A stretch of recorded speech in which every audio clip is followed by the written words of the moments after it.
With the ridiculous rise of the Saudi League over the summer, we've seen many great players leave Europe, potentially some may say too early. So today we're going to look back over the history and kind of come up with the seven best players who left Europe too early, with the likes of Ruben Neves, etc., etc. Maybe even Mbappe leaving. So yeah, starting off at number seven, and it's Andreas Iniesta.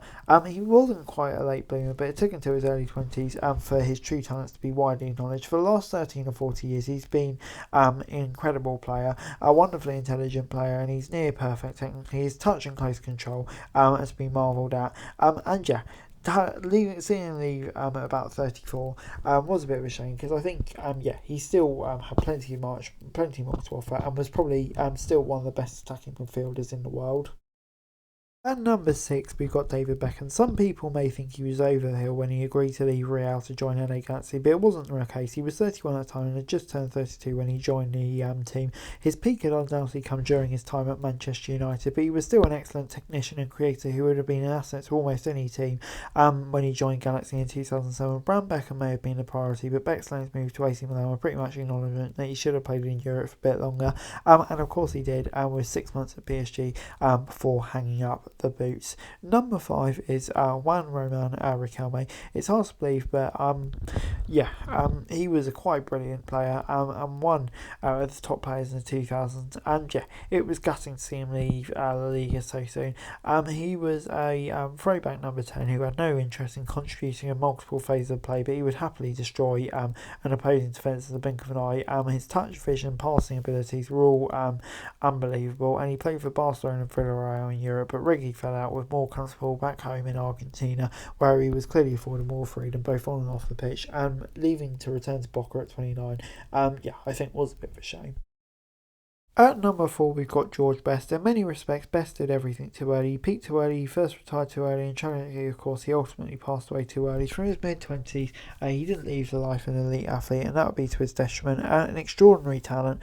United could accommodate the flaw due to his rare genius on a football pitch at his best, but by the time he was around the age of 23, he'd just been relegated, and Best leave for South Africa, and he returned at 30, but yeah, it kind of was a shame to be so early. But moving on then to number three, and that's Ruud Krul.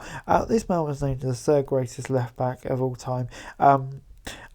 Krul was equally capable as a centre-back, defensive midfielder or sweeper. The versatility was the result of his supreme understanding of the game and footballing intelligence when in or out of possession of the ball. Technically tremendous, work ethic. He starred in the Ajax sides, came third in Ballon d'Or voting. But when he left for Vancouver Whitecaps, it was a bit of a shame to see one of the best players on the planet leave at just past the age of 30. Number two is Romario.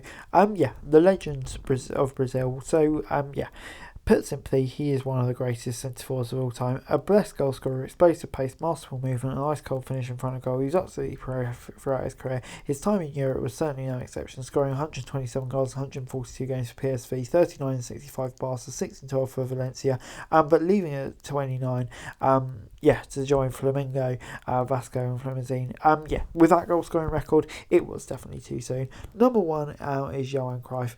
We do this in no order, but he is quite possibly the greatest European player of all time. A technician with absolute mastery of the ball, supreme confidence in his own understanding, which perhaps would have been bettered before anyone before or since. Cruyff started for both Ajax and Barcelona before considering retiring shortly after his 30th birthday. Poor financial decisions meant he couldn't, and was meant to the USA, where he signed for LA before turning out for Washington as well. He returned to Ajax, where he won 2 league trophies. When his boyhood club didn't renew his contract at the age of 36, he joined Feyenoord for one last season, scoring 13 goals as Feyenoord won a league title for the first time in 10 years, and he was named Dutch Footballer of the Year, showing how early his move was. But anyway, guys, that's it for today. Thanks so much for watching. Like, subscribe, and subscribe for daily football news and subscribe to the channel. Greatly appreciated. Thanks so much for watching. Peace out.